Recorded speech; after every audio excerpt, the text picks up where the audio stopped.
we can do this. So hi, Stephen. Here's the old review sheet, and I'll keep an eye on participants who might show up, but it might be just you and me today. I'm sure a lot of people are like, yeah, I'll just watch the video. I don't have to actually show up. But, nobody shows up, there's no video. So you get to ask all the questions, Stephen. What would you like to talk about today? So can we start off with emptiness? Because I think I kind of remember what that is, but I just want to make sure. Sure. What do you remember about it? Well, okay, I don't know if I remember, but like, did emptiness have something to do with Buddha nature, or was that like something else that I'm thinking of? We talked about them together. Yeah, that's a good way to think about it. Where did I first talk about that? Yeah, it was all the way back at the beginning of this section. So, yeah. So remember I drew on the board, there was sort of this straight line of ways of thinking about let's say the way things exist. And we talked about a middle way philosophy. Remember middle way philosophy? Yeah, wasn't there like a newer middle way philosophy too? Like that it got like updated. Yeah, so that's a good way to think about this too. So we can go all the way back to the beginning. This is all part of the greater vehicle, right? So if I were studying for this exam, I would think, okay, so what is sort of new with the greater vehicle? And you just said it. This is a new way of thinking about philosophy, new approaches to understanding the nature of reality, and so that is all part of this greater vehicle. What else is part of the greater vehicle? You've got a new ideal practitioner, the bodhisattva. You've got these 6 perfections. So that's this new path to enlightenment. But we didn't talk about the 6 perfections too much, although the perfection of wisdom came up in that Sadapraudita story. And what is the perfection of wisdom talking about? Well, it's talking about this. So even though we don't always use this word emptiness, all of these are synonyms for each other. Middle way philosophy, emptiness, perfection of wisdom, it's all talking about the same kind of thing. So what is it? Well, just like we said before, whenever you have a middle way, it's good to talk about what are the 2 extremes that it is between, right? And it's laid out for you right here, but maybe I can just ask you in your own words, what is this a middle way between? What are the 2 extremes that we're trying to find the middle way between here? Wasn't it like how we exist? Isn't it like there's nihilism and well, I think this might be the old one, but like it's pretty much like understanding the truth and of like how reality exists. Yeah. So you said one of them, nihilism, right? So one is non-existence, right? So that's what nihilism means. Nothingism, right? Non-existence. It's saying that nothing exists. The other side is things do exist. They just exist in the way that they appear. But as you're saying, there are some precedents for that, right? In early Buddhist philosophy. So for example, why would a Buddhist argue, even in early Buddhism, why would a Buddhist argue that things do not really exist in the same way that they appear to exist? Why, how would they make that argument? So wait, the question is how like I'll say again, why would somebody say that things don't really exist? So for example, I talk about my computer a lot and how I don't want it to break, even though, one day it is going to break. And, why is it faulty for me to think my computer will always just exist in the way that it appears to exist? Every time I open it, it will turn on. Every time I use it, it will work the way I want it to work. Why is it faulty to think that things just exist in the way that they appear to exist? is it because that every like I don't know how to put it into words, but it's like everything like will have to come to an end at some point. Mm-hmm. And we don't always see that, right? When we look at the world, it's just like, okay, here's a piece of plastic. This piece of plastic will exist forever, right? That's usually how we approach pieces of plastic. And in fact, that's a problem for recycling and all this sort of stuff, right? Is that they actually last too long. But will plastic last forever? Kind of, sort of, maybe a little bit. No, Because it it's won't. very like it can not, I guess not really, but like it like keeps breaking down further and further. So Well, think about it this way. Um, it might last for a very long time. I don't disagree with that. I think plastic will last for a very long time. Styrofoam, that kind of thing. That's why we like it, right? That's why it's so useful. But it also kind of presents a problem for us. But maybe let me ask you another question. Will the Earth last forever? definitely not. Not in the way we Definitely know not. it, at least. Yeah. So if the Earth can't last forever, can plastic last forever? I guess yeah, no, then I guess not. Forever is a long time, right? When you really think about what is forever, and that is what the Buddhists are thinking about. Is like the big picture, the big span. There's no way that plastic will last forever. It'll last longer than me, probably, right? Or at least a lot of it, unless somebody burns it or something. There will be plastic that is on the earth now that will be here after I die, for sure. But it doesn't mean it'll last forever. Everything is impermanent, right? It doesn't seem, and this conversation demonstrates it nicely. I have a plastic coated notebook here. The coating on this notebook could last for a very long time, right? I have a pen, even though it might not write forever, the actual pen itself, I feel like this thing could last for a very long time. Various cases on things. This water bottle's a little dinged up, but this isn't even made out of plastic. This is made out of, I don't know, some kind of aluminum or something. That could last for a very long time.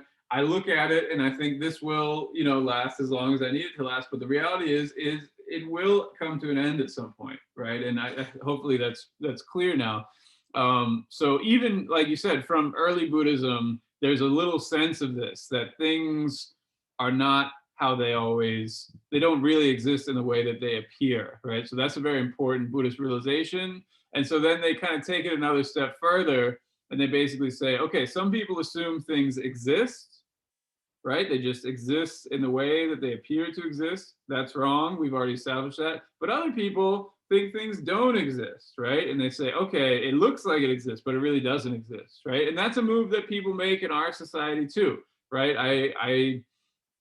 I see it in you. I see it in my student. I mean, not you specifically, but I see it in my students, where some students are really locked in and they're like, my grades are really important and they're the most important thing in my life, and they get really stressed out about it.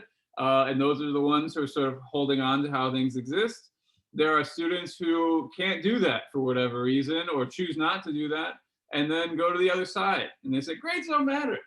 I don't care, right? I'm not even going to try. I'm not even going to take the exam after Bill, personally invites me to take the exam. No, I'm not going to accuse any of you of doing that. But that, let's just say that has happened before. And,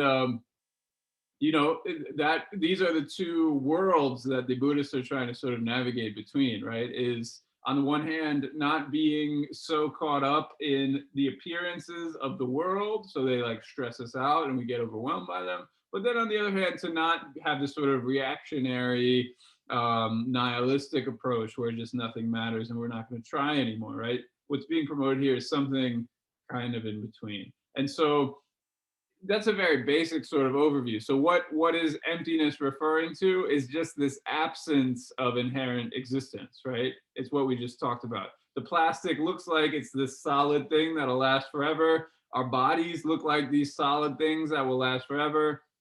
But as we've discussed before, we're composed of parts. There is no inherent existence that will inherently continue into the future, even though we assume that it will, and we often approach life as if it will. The reality is we are empty of that inherent existence. So emptiness is just referring to that lack, right? That lack of this inherent existence that is also just a mistake, right? It's an illusion.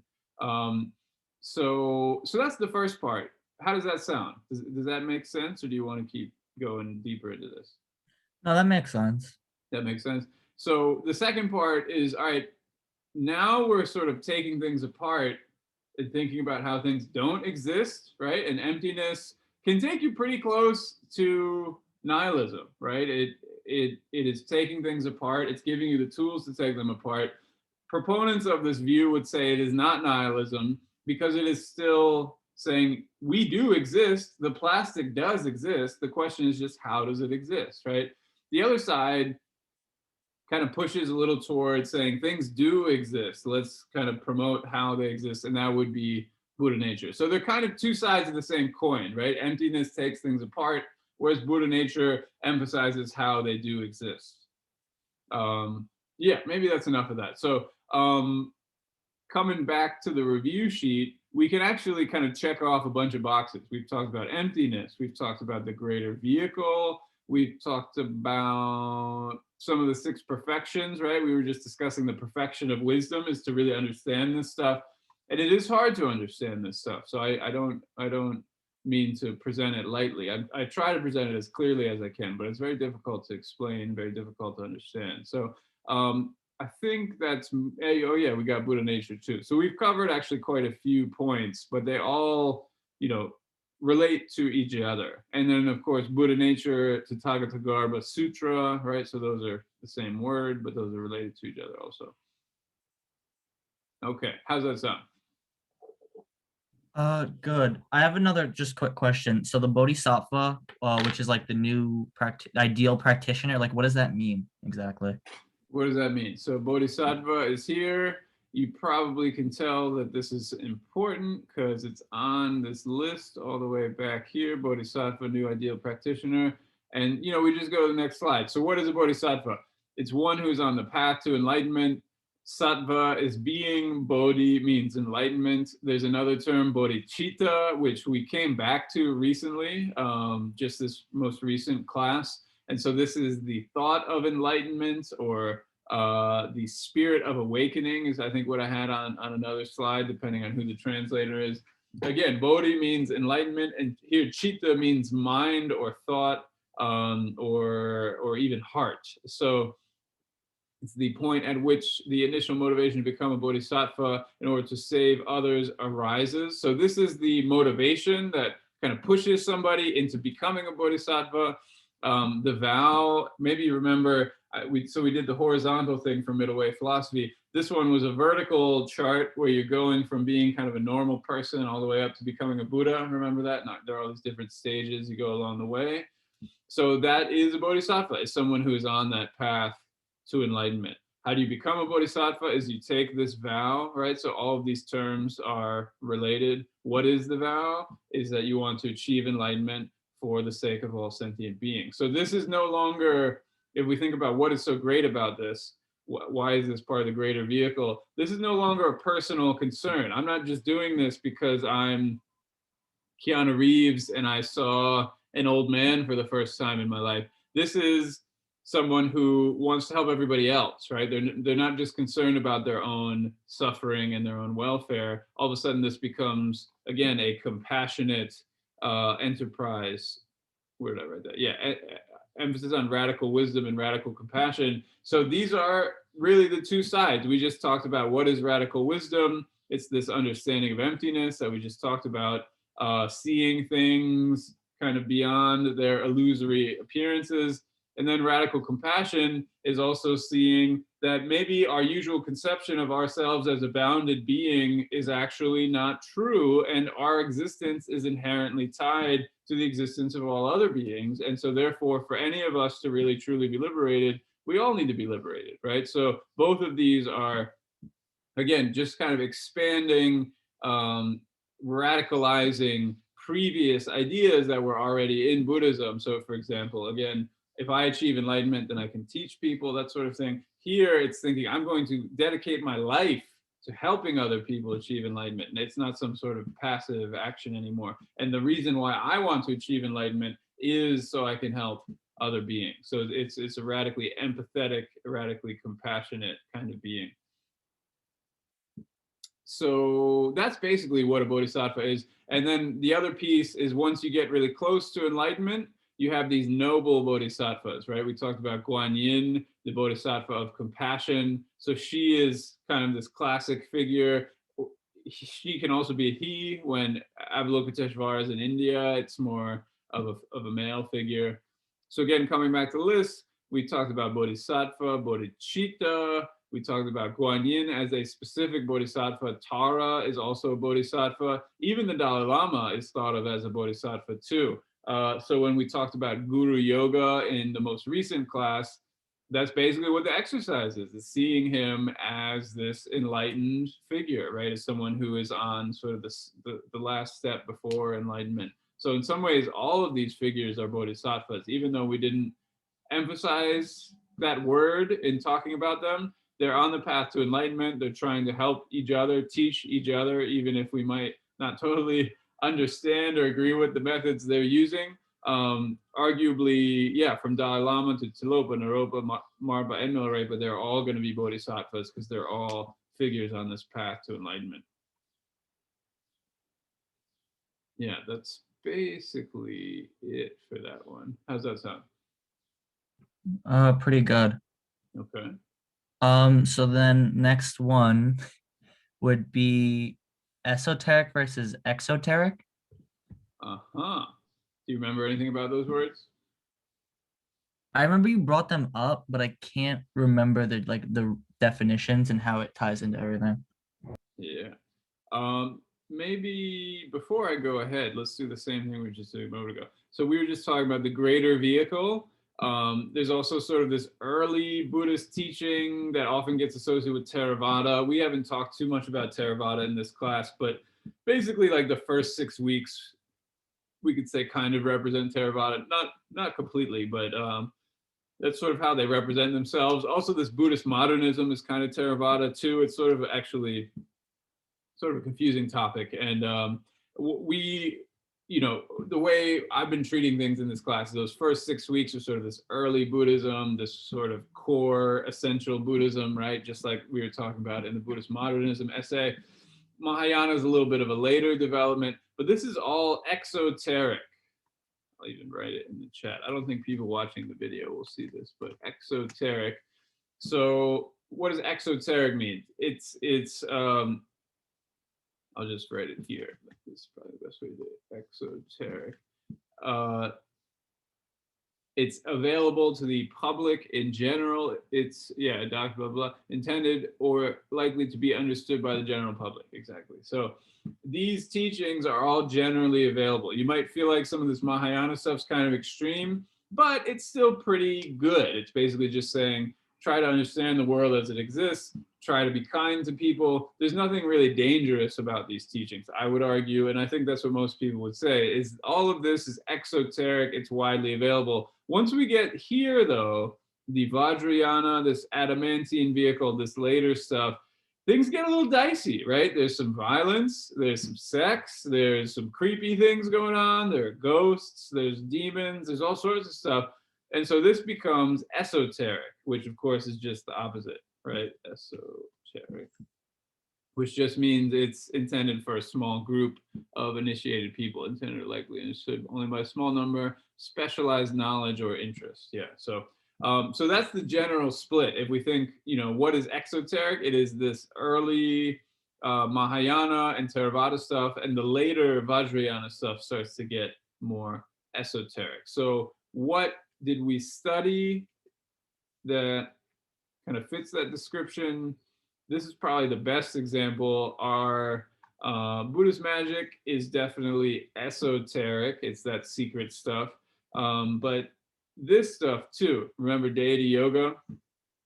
So, yeah, that was when people would envision them as a sort of other entity and try to take sort of things about those people into like their own person, right? Exactly. Yeah. Maybe we can turn it into a conversation because we didn't quite talk about it when we covered this in class, I don't think. But why do you think this would be kept secret? Why do you think this would be kept esoteric? Maybe because if not like trained like mentally, like how most likely these people would be, people would probably try to use it for like, I don't know, hurting other people. Like the magic thing that we talked about like the other day in the movie where he like hurt people with his magic and stuff. It's probably for like that reason, I would imagine. Yeah, this is seen as a powerful form of practice, right? Here's power.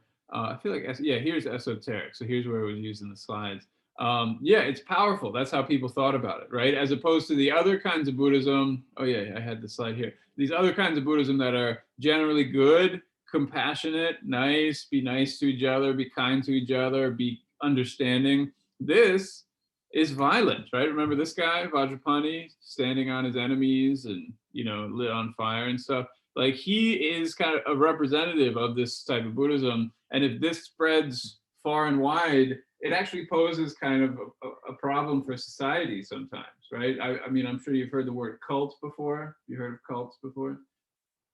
Yeah, yeah. Yeah. So if you think about like a cult leader, this isn't a huge problem in America. There might be like a Netflix documentary about it or something, and people think it's kind of weird. But if you look throughout the history of Buddhism, there are a lot of figures who are like, I'm gonna become really powerful and kind of develop a whole following around myself. And frankly, a lot of them kind of take this sort of practice on, right? So that's one reason it's kept secret is it's sort of, so it can be socially disruptive if it's, let's just say, done the wrong way. If people become really kind of intoxicated by this power, it can be downright abusive, right? That's something we also started to talk about earlier this week.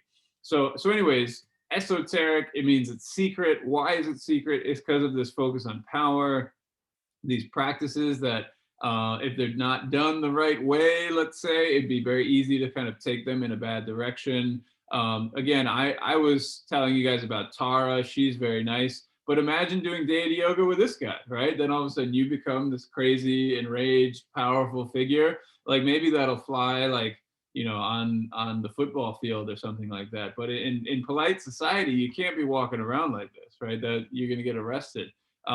So in any case, that's why this stuff is secret, is because people see it as kind of dangerous, right? Especially if you do it with the wrong motivation and in the wrong way. To the point where it's a little bit taboo for me to be teaching this in class, right? I think the Tara meditation is fine, but there would be certain details of these practices that representatives of the tradition would say, no, you shouldn't be teaching that even in a college classroom. So people take it seriously, this idea of esoteric Buddhism. Some things should be kept secret. And like you said, from the Milarepa movie, again, here's Milarepa, we don't want everybody learning how to do black magic, right? And so, yeah, there's a reason why this stuff remains esoteric. So what did we just cover? We covered adamantine vehicle, so that's the Vajrayana. This is Tantric Buddhism. I don't know, I think, did I write about Tantra up here? Yeah, Tantric Buddhism. Deity yoga is esoteric. And some of the things that you do in deity yoga are mantras. Do you remember what a mantra is? Isn't that like sort of like a spell? Like you like pretty much repeat it and it like has some sort of like meaning or like value behind it. Yeah, exactly. So for Tara, it's Om Tare Tutare Ture Soha. And even like Tibetan practitioners saying that would not know necessarily what that means, right? Because that is Sanskrit language. So that it would be in a language you don't even necessarily know. Again, kind of like Harry Potter. So I think thinking about it as like a spell is pretty appropriate. Do you remember what a mandala is? That one might be a little harder to remember. That I don't think I remember. I think I just closed the other one. Let's see. Yeah. So something like this. This technically, actually, no, let's show this one. This one is more like a mandala. It's where you have one Buddha in the middle and other Buddhas around. And it's basically just like a cosmic diagram that is organizing the relationship between different Buddhas. Let's see. Yeah, spatial diagram that establishes order among different Buddhas and Bodhisattvas. So it's a pretty common English term. Again, we didn't spend very much time on it, so it's not so important to focus on that one. It came up in one of the videos we watched too. So I think, yeah, when we did the deity yoga with Tara, we had like the 3D model of a mandala, so that was sort of cool. And then this process of deity yoga, you evoke the deity, right? So these things are also called evocation rituals, a sadhana. So a few different terms get used for this particular, get use for this particular lesson. But yeah, deity yoga, identifying as Buddhas, bodhisattvas, and other deities. Yoga literally means to join together. So here in deity yoga, you're joining with the deity. So that should be pretty clear. You're joining with this bodhisattva. And while I'm on the topic, guru yoga, right? So who are you joining with in guru yoga? You're joining with the guru. And so there are different practices for learning how to do that too. So then wait, would what was it? I think it was like mindful meditation. Would that just be, or calming meditation and insight meditation? No, that's meditation, not yoga. Yeah. Um, can we go over like all the different types of meditation? Because I know like that's like a big chunk of stuff. It is a big chunk.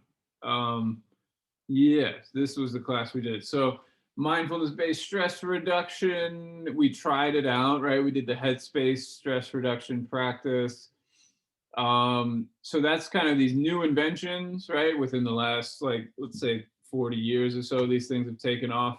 But, you know, for a long time throughout Buddhist history, let's say, there have been two main kinds of meditation practices. Even before the Buddha, when he, you know, during his life, he tried out meditation when he was, before he achieved enlightenment.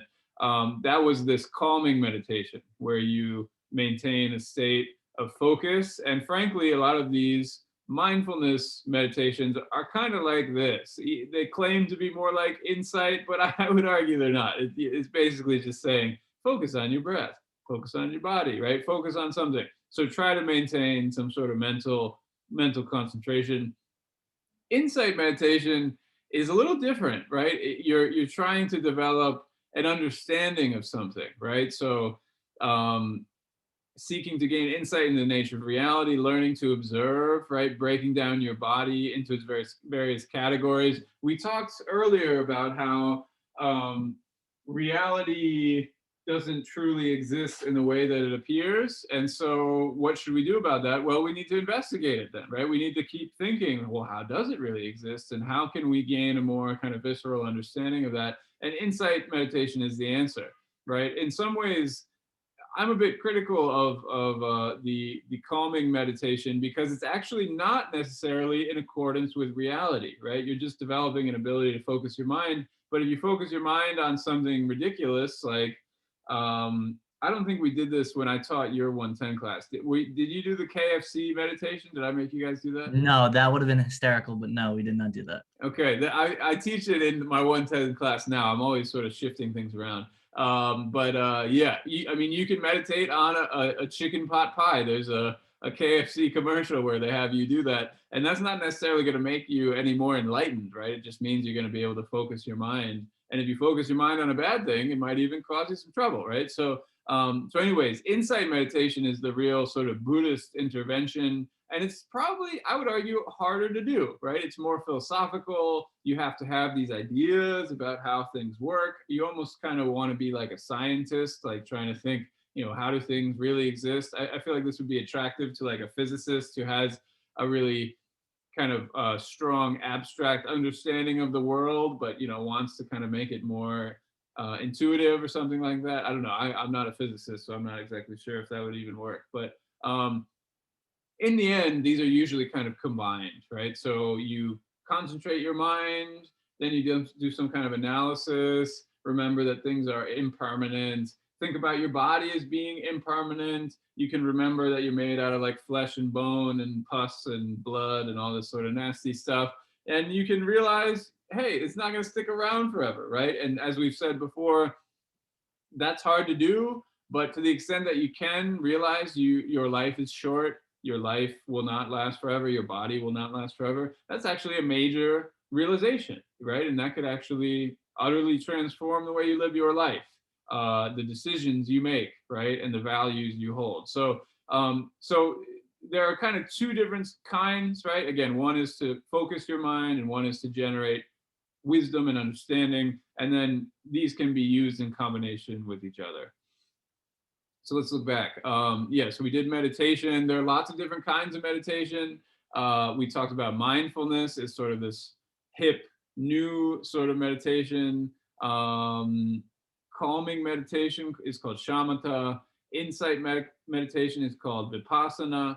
But then deity yoga is also a kind of meditation, and so is guru yoga. So they're obviously different from these other ones we were talking about, but you could even analyze deity yoga or guru yoga from the aspect of insight and calming, right? Like maybe you develop this understanding of your guru and then you kind of focus on that, right? So you can see how these might work in combination, even for these other types of meditation. I think Is that's there like all a the meditation sorry? stuff. Go ahead. Yeah. Is there like a big difference between like mindfulness and calming meditation? Because they seem like similar, but like kind of different. So like I'm just Yeah, like I didn't really define mindfulness for you. So what is mindfulness?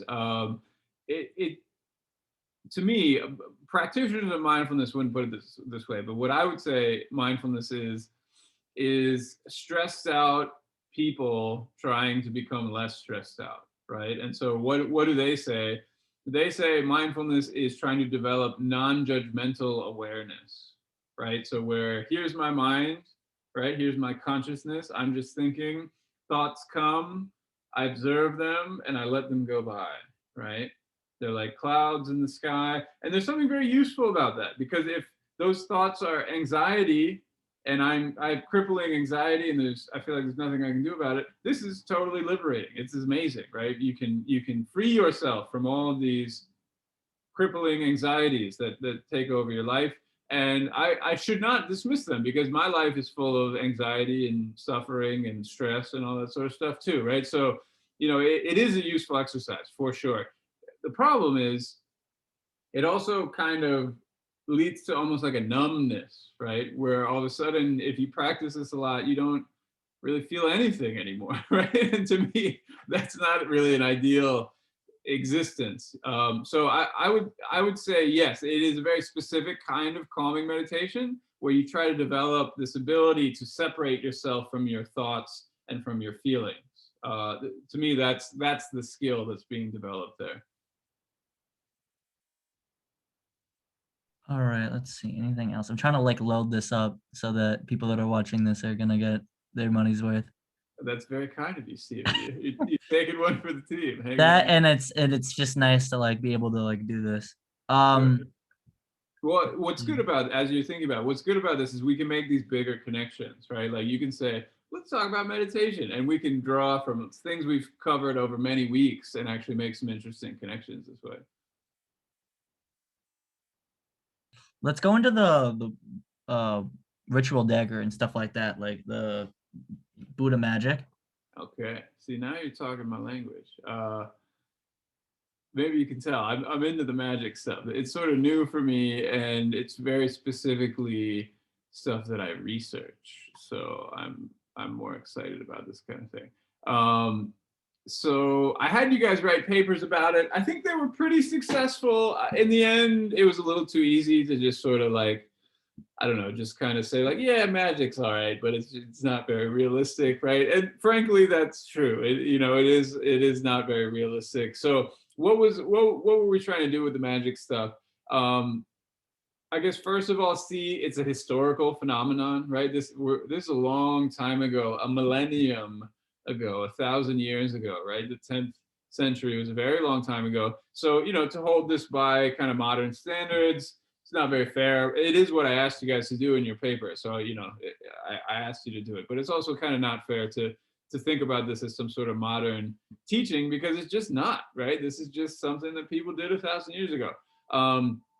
Another way to think about it is not like, how to put this into words. And again, this is the sort of stuff that I research, sort of like a placebo effect, right? I think it was even you in class who we talked about placebo, and there's a sense that what if there's not really a demon that we're killing or something like that, but by taking our emotions and imagining them as a demon and then pulling that demon out, somehow we are actually relieved of our emotions. It's actually not, and some people wrote about this too, it's not so different from mindfulness, right? Because what is mindfulness doing is trying to pull out those bad emotions like some sort of cloud in the sky.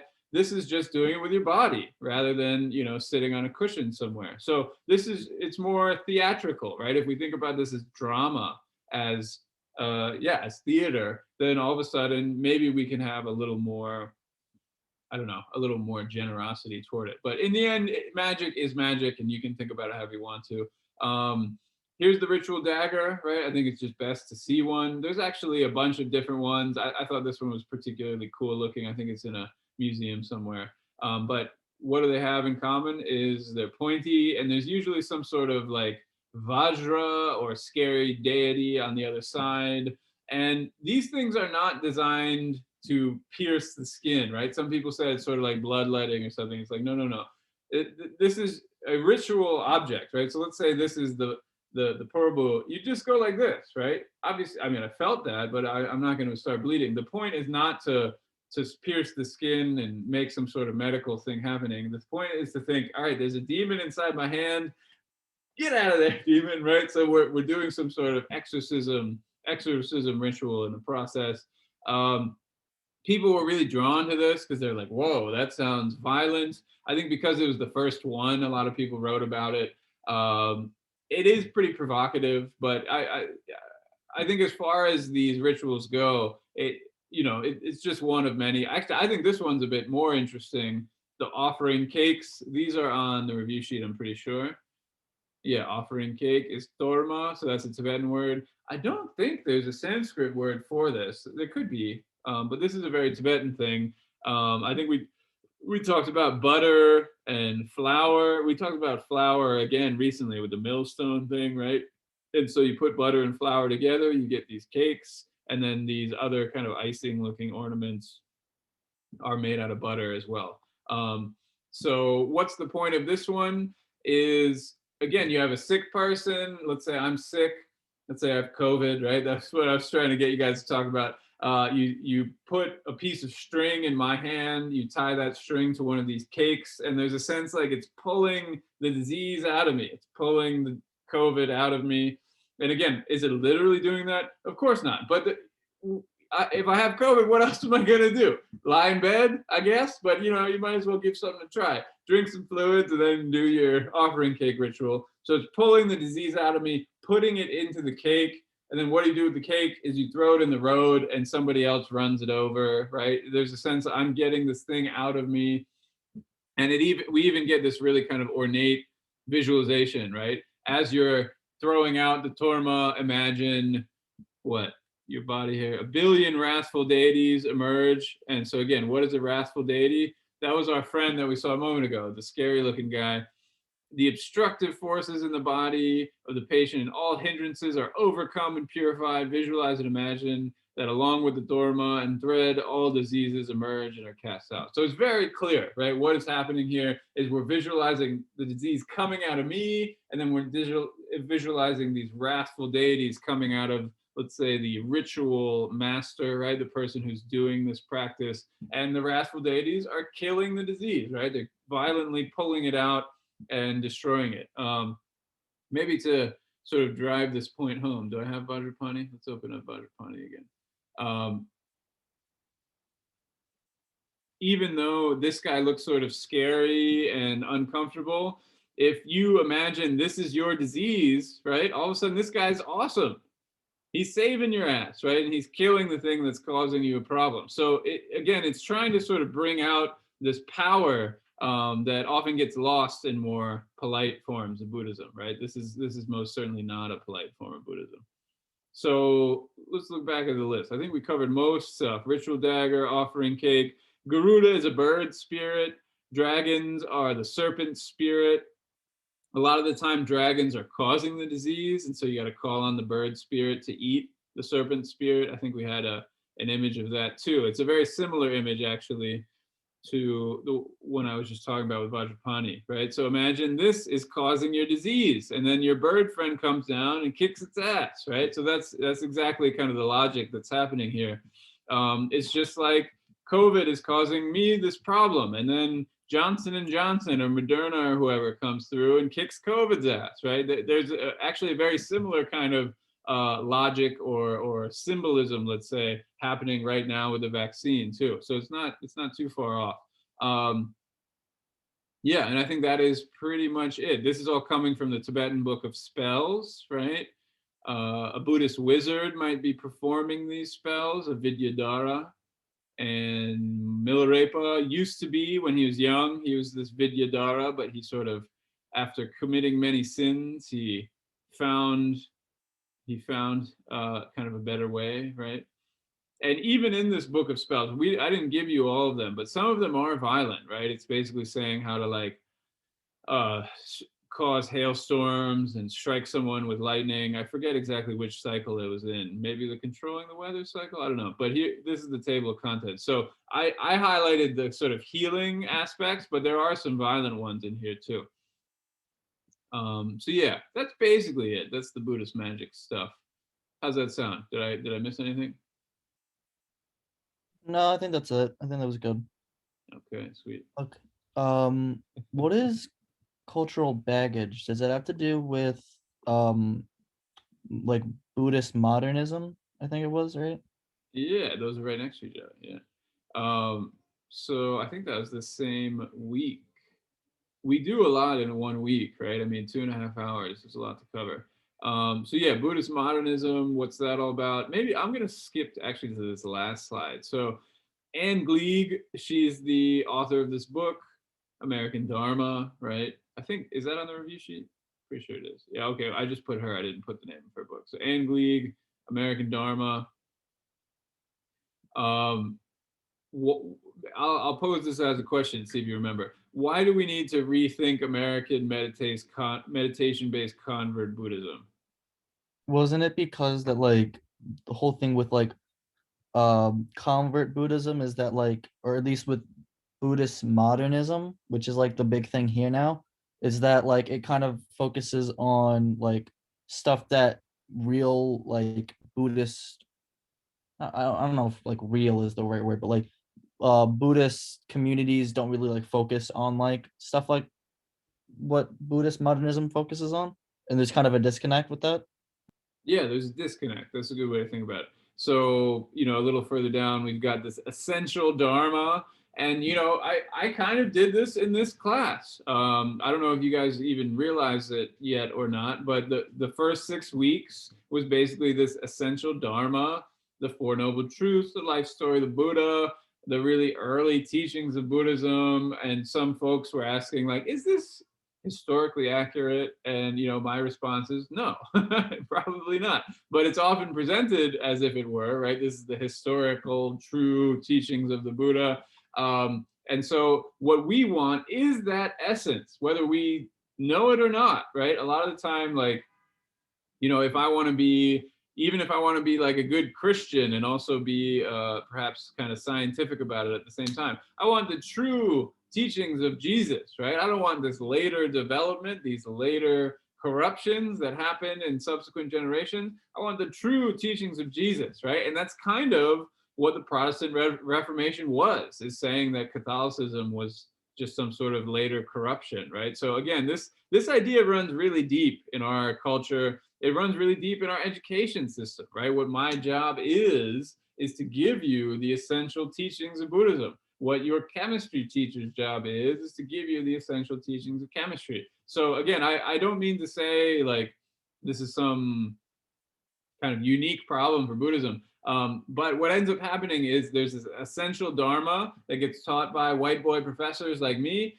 and then there's this cultural Buddhism, which is not taught by white boy professors, right? So, just because this image is here, right? None of these people are white boy professors, at least I don't think any of them are. And so there's a sense that there are aspects of Buddhism that get left out, the cultural aspects, the temples, right? The prayer rituals, the community gatherings. If I had to choose one word, what gets left out is community, because in the end, if we go back to like headspace meditation and MBSR and all that sort of stuff, it's just my individual pursuit. It's my individual therapy, right? A lot of people talk about therapy and meditation. What do you do with therapy? Is you go talk to your therapist. It's just you. It's only for you. Nobody else is going to be there. It's very private, right? That's often how we do things. And then all the extra culture stuff gets pulled out, right? And maybe there's a reason for that, because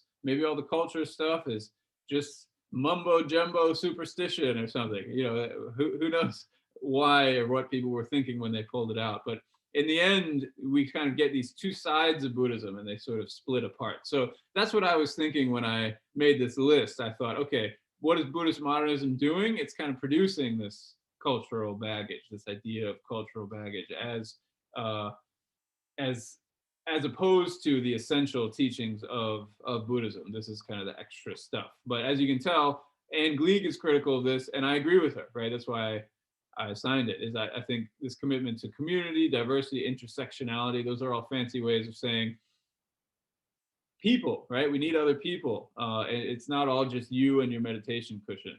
There's more to Buddhism than that.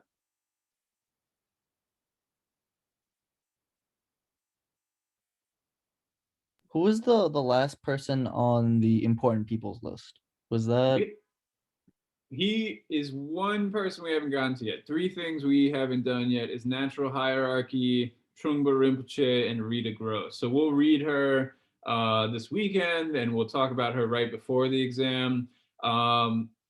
It will tie in with conversations we've had already about Guru Yoga and pure perception.